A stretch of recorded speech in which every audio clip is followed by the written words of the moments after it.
wat dat is, nabestaan. Weet je nog waar het begint? Heb je vermoeden hoe het morgen smaakt? Je leest de dode letters, de verweerde woorden, uitgehakt in marmer, namen van lang geleden. Ook zonder dat een schot valt, vliegen boven je hoofd de kraaien op, dwarrelen neer. De steden zijn herbouwd. Hier haast de tijd zich voort. Overal klinken stemmen. Er wordt gelachen en muziek gemaakt. Alles is weer zoals het is. Je denkt soms aan de doden, telt de levenden. Je telt, je begint opnieuw. Joop Scholten. We gaan nog naar 5 dichters met korte voordrachten luisteren. Jos, Serafina, Jando, Opa en Ron in de volgorde.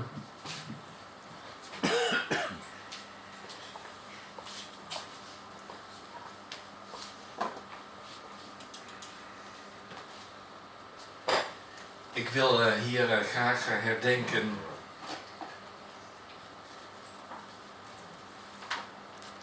Tony Hollanders. Ze is al genoemd, dierbare vriendin. Vergeefs verliefd.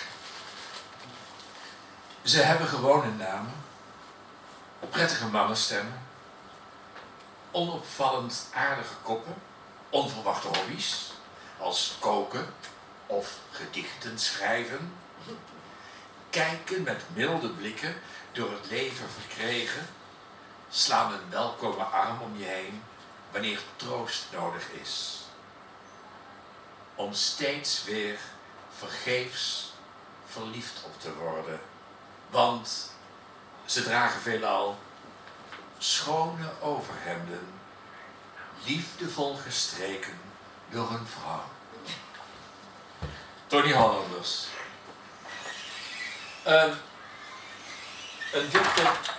Een dichter die nog niet genoemd is.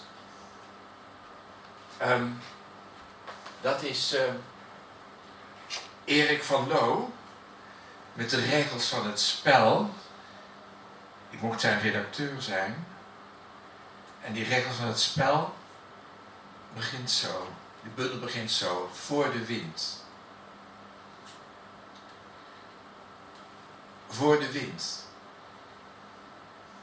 Voor iedereen die het voor de wind gaat. En voor degene die alles in de wind slaat. Voor iedereen die kan rennen, maar steeds te laat komt.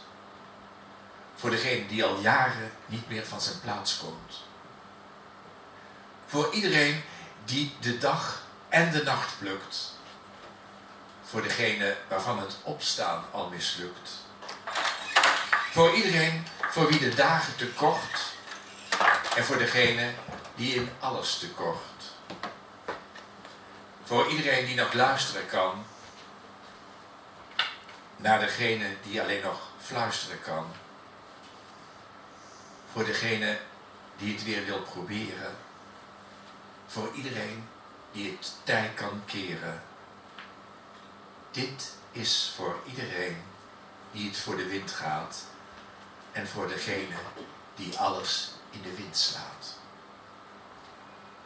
Erik van Loo.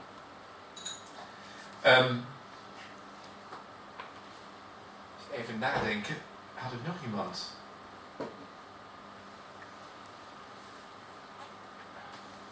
Oh. Echt een vergeten dichter. Wat erg. Dat is echt iemand die moest. Doen we een andere keer dan. Sorry. Ik wil eigenlijk eindigen met een gedicht van mezelf. Gisteren was het lichtjesavond op de begraafplaats in Eemnes. Daar heb ik wel 10 of wel 20 of wel 30 keer dit gedicht voor gelezen. En er kwamen ook hele mooie gesprekken uit met bezoekers op de begraafplaats. En soms hele jonge bezoekers. Ik heb het gedicht gezegd voor 2 meisjes van een jaar of 11. Die zochten daar aan het graf van hun oma. Ik vroeg van, goh, hoe oud zijn jullie dan? Maar die oma die was al 13 jaar geleden overleden. Dus het is wel heel erg. Als je een oma hebt, die heb je eigenlijk nooit gehad, die is al meteen dood.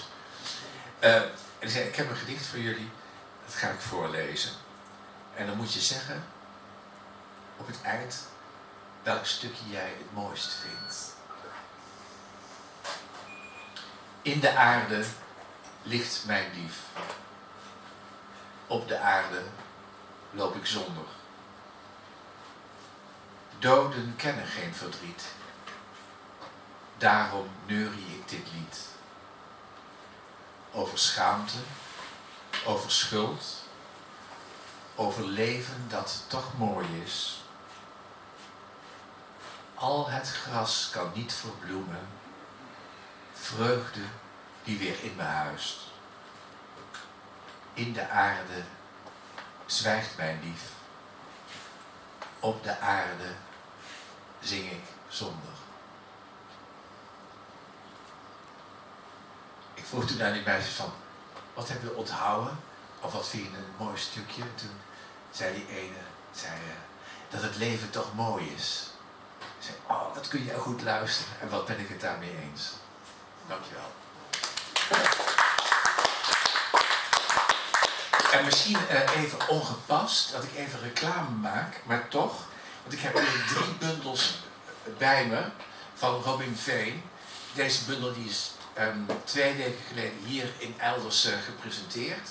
Ik was ook zijn redacteur. Robin Veen was erbij bij de presentatie. Vond ik geweldig. Hij heeft 2 herseninfarcten gehad en kan niet meer schrijven. Dat is heel erg voor een dichter. Maar deze bundel die is er met 70 prachtige sonnetten. De zwaluwen zijn dit jaar niet gekomen. En ik heb er 3 bij me voor de verkoop. Ze zijn €15. Je hoeft het niet te kopen, maar als je het mis gaat lopen, dan mis je heel veel. En ik zeg dit niet voor mezelf, maar voor Robin Veen. Dankjewel.